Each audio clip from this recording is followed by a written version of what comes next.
잠깐만. 이게 지금, 뭐가 지금 중간에 쓰여 있는데 잠깐 잘못 올라간 것 같습니다. 도박 회복 과정으로 갈 때는 아까 말한 재발 과정이 일어날 수밖에 없다겠죠. 그 부분을.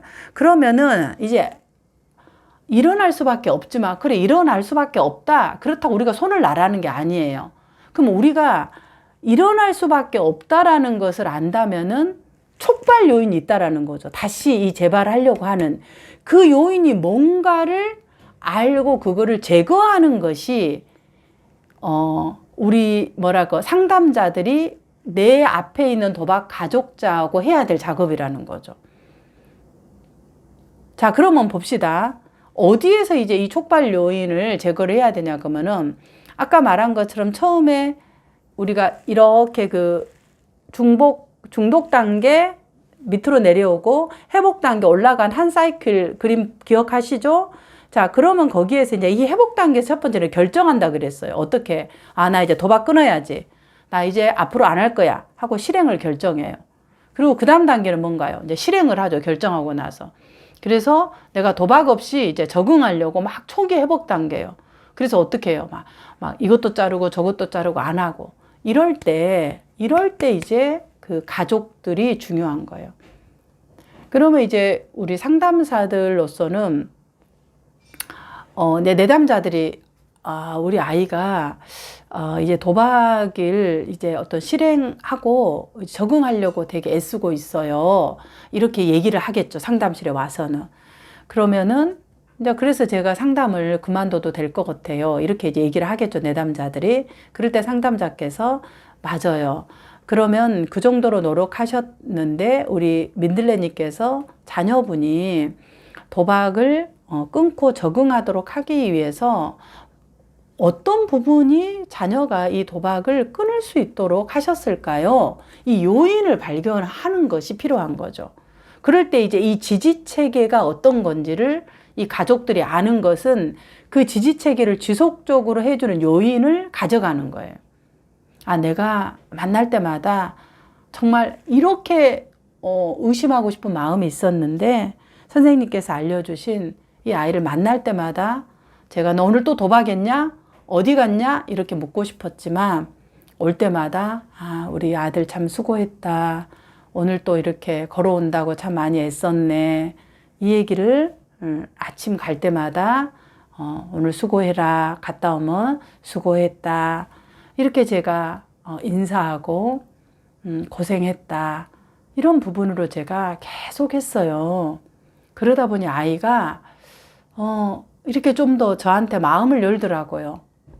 그게 저한테 굉장히 이 그만두게 했던 요인인 것 같아요.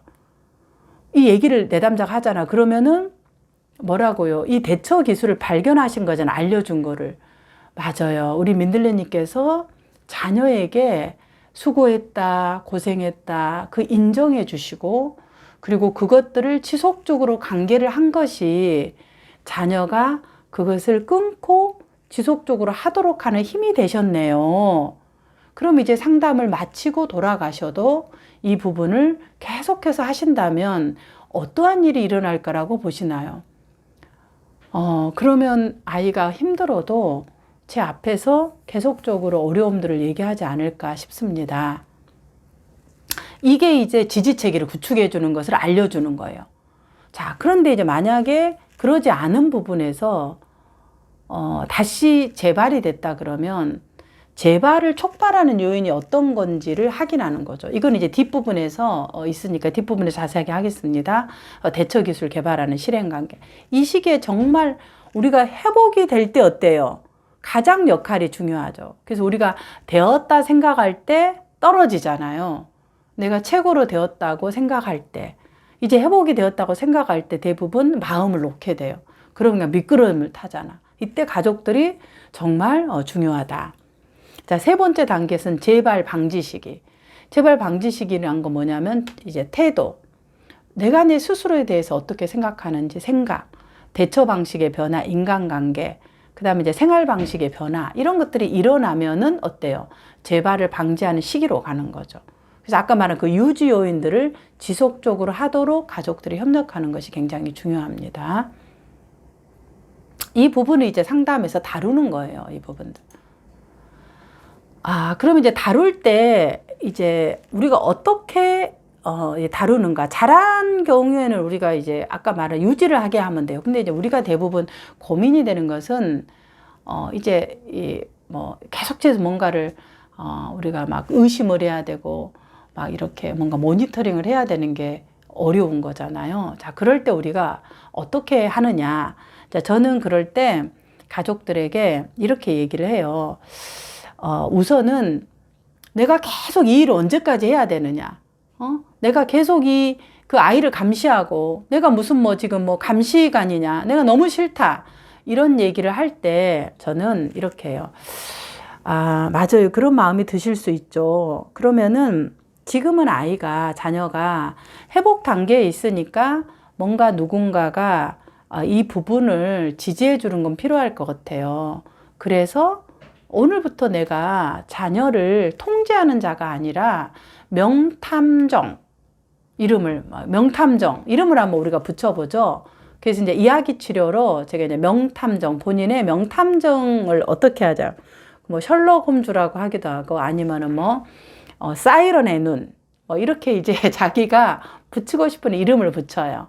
그래서 이제 자, 지금부터는 우리 민들레님께서 자녀하고 맞이될 때 첫 번째로 뭐 한다? 인사하는 거예요. 수고했다. 잔소리는 하지 않고 뭐예요? 수고했다. 고생했다. 이렇게 이제 관계를 계속 유지하는 거죠. 왜? 말을 하게 하려고. 말을 해야지 이 아이가 뭘 했는지 아니까. 두 번째는 이제 내 스스로가 그 다음에는 이 아이를 감시하는 자가 아니라 내가 명탐정 누가 됐어요? 홈즈가 됐어요. 홈즈가 됐다 생각하고 홈즈 옷을 입고 이제 자, 명탐정가는 어떤 일을 할까요? 이제 뭐가 이게 여기에 뭐 지뢰가 있는지 여기에 지금 뭐가 있는지 이런 것들을 찾아내는 거예요.